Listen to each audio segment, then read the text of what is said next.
Work out అవుతుంది అనుకున్నది అది బయటకు వచ్చిన తర్వాత నిజంగా వర్కౌట్ కాదు. సో అంటే లాస్ట్ మూమెంట్ మీకు అసలు తెలియదు సార్. యాక్చువల్లీ మేము ఫైనల్ కాపీ వచ్చింది కూడా మళ్ళీ మేము టీం అందరం చూసుకొని ఎక్కడ ల్యాగ్ అవుతుందా లేదా పోతుందా లేదా అనేది, చేసే డబ్బింగ్ ఇంజనీర్ని అవుతున్నాడు, చేసే మిక్సింగ్ ఇంజనీర్ని అవుతున్నాడు. You only see the confidence in those are technicians immediately and then only మనం రిఫ్లెక్ట్ చేసుకుంటాం కదా sir. But surprisingly sorry to say this, AAAలో చూసాం మేము. It was a public premiere. It complete contrast. ఒకళ్ళు కూడా నవ్వలేదు. యా, ఒప్పుకుంటాను సార్. అంటే నేను ఒప్పుకుంటాను, అది నేను అర్థం చేసుకోగలను. ఎందుకంటే అక్కడ భాను గారు ఉన్నారు, మా ప్రొడ్యూసర్ ఆయన కూడా అన్నారు, దర్శి ఇక్కడ చాలా ఇట్లా ఫ్లాట్ ఉండింది అని అన్నారు. చాలా బాధపడ్డాను సార్, ఒప్పుకుంటాను నేను. అంటే సడన్లీ అప్పుడు దాకా నేను నమ్మిన ప్రతి అంటే అప్పటికి నేను చాలా వల్నరబుల్గా ఉండేది సార్. నేను అప్పుడు అంటే నేను ఎలా అంటే బన్నీవాస్ గారిని నేను ఒక క్వశ్చన్ అడిగా, వాస్ గారు నాకు కామెడీ విషయంలో మీ మీద కొద్దిగా నమ్మకం ఉంది, కొద్దిగానే అన్నాను నమ్మకం ఉంది, ప్లీజ్ టెల్ మీ దట్, నాకు ముందే తెలుసు ఏదో సినిమాని ప్రమోట్ చేయాలి కదా అని చెప్పి అలా ఏదో అలా మాట్లాడాను, నేను జారిపోయాను ఈ సినిమాకి, ఐ బిలీవ్డ్ ఇట్ అన్నారు సార్. ఇప్పుడు నిజంగా ఒక అర్థం చేసుకుందాం సార్. ఇప్పుడు ప్రొడ్యూసర్ ఫర్ ఎగ్జాంపుల్ నిజంగా ముందే తెలిసిపోతే 50 ప్రీమియర్స్ వేస్తారా సార్ ఎవరైనా? మీరు చెప్పండి, అంత డేరింగ్ ఎవరైనా మాట్లాడతామా?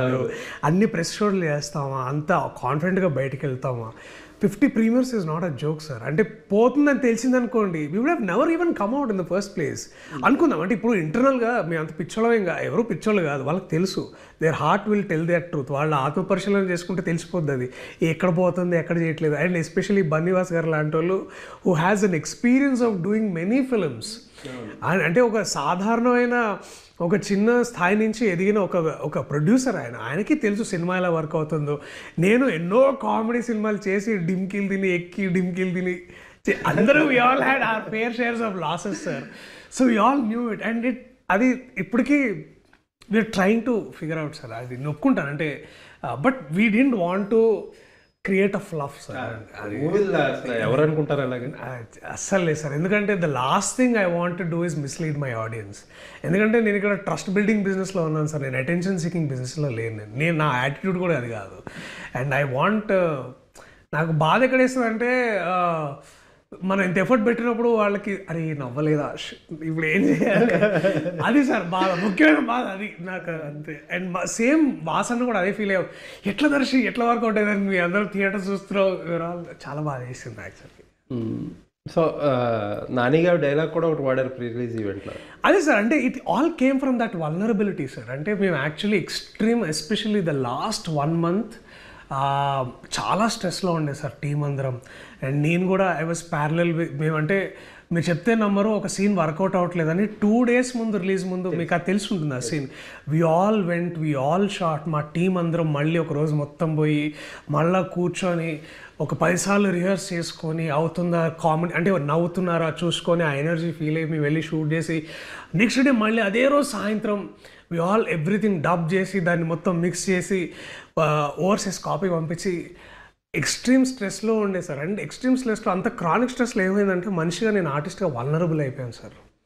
అండ్ అదే టైంలో ఆ మాట మాట్లాడే ముందు కూడా నేను స్టేజ్ ఎక్కే ముందు ఆర్ డియర్ అసోసియేట్ వినయ్ అన్న he passed away, everything my world ఒకసారి అప్పుడు దాకా ఉన్న చెట్టు అంత మనిషి సడన్గా పోయేసరికి అసలు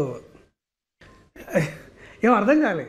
అండ్ అసలు ఆ మాట అనడానికి కూడా నాకు హక్కు లేదు, ఎందుకంటే ఈ సినిమాకి ప్రొడ్యూసర్ నేను కాదు, నాని అన్న ప్రొడ్యూసర్. అప్పుడు ఆయన చేస్తున్న సినిమాలకి అప్పుడు ఆ స్థాయిలో మాట్లాడచ్చు, కానీ that's my ignorance sir. And but I'm definitely sorry for 4 important people: Sunil గారు, జాన్వి గారు, రామ్మోహన్ గారు అండ్ మై డైరెక్టర్ నవనీత్ గారు. And of course I little sorry to my heroine Anandi. అది నేను అనకుండా ఉండాల్సింది అప్పుడు.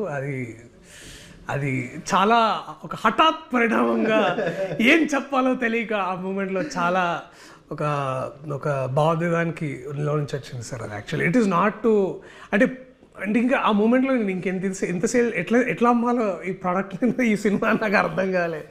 So I was very vulnerable sir. చాలా అంటే నవ్వలేని ఏడుపులేని పరిస్థితి, అది చాలా బాధగా, అంటే ఏదైనా ఎట్లయినా సరే ఇది వర్కౌట్. సో అట్లా ఉండింది. It's not desperation, it was just that too much commitment for the film 1.5 year నుంచి దానికోసం కష్టపడి చేసి we all somewhere over worked state of minds అవన్నీ.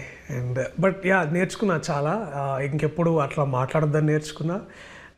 ఇంకెప్పుడు నాకు హక్కు లేని ప్లేస్లో అలాగా తెలుసుకున్నాను. So it's a great chance to learn. In fact ఇన్ని సినిమాల్లో నేర్చుకుంది మిత్రమండలిలో చాలా విషయాలు నేర్చుకుంటుంటారు. Definitely sir. అంటే ఆ డైలాగ్ ఉంటుంది కదా పిల్ల జమీందార్లో, రావు రమేష్ గారు అంటారు, ఓడిపోతే తెలుస్తుందిరా నీకు ఈ ప్రపంచం అంతా అనేది. Definitely sir. అంటే ఈవెన్ నేను డార్లింగ్లో నేర్చుకుందే తిరిగి నేను మళ్ళీ కోర్టులో అప్లై చేశాను, లేకపోతే సారంగపాణిలో అప్లై చేశాను. It did good for me. అంటే ఒకటే సార్, ఒకసారి చేసిన తప్పు రెండుసార్లు చేయదు మళ్ళీ నేను. అది నా ప్రిన్సిపల్ అంతే. తప్పులు చేస్తూ ఉంటాం, తెలిసి చేస్తాం. బికాజ్ ఇది ఎవరికి పూర్తిగా ఏమీ రాదు ఇక్కడ. అందరూ నేర్చుకుంటున్నాం మనం. సో ఎస్పెషల్లీ నేను ఇంకా నేర్చుకోవాలి అనే విషయం నాకు అర్థమైంది.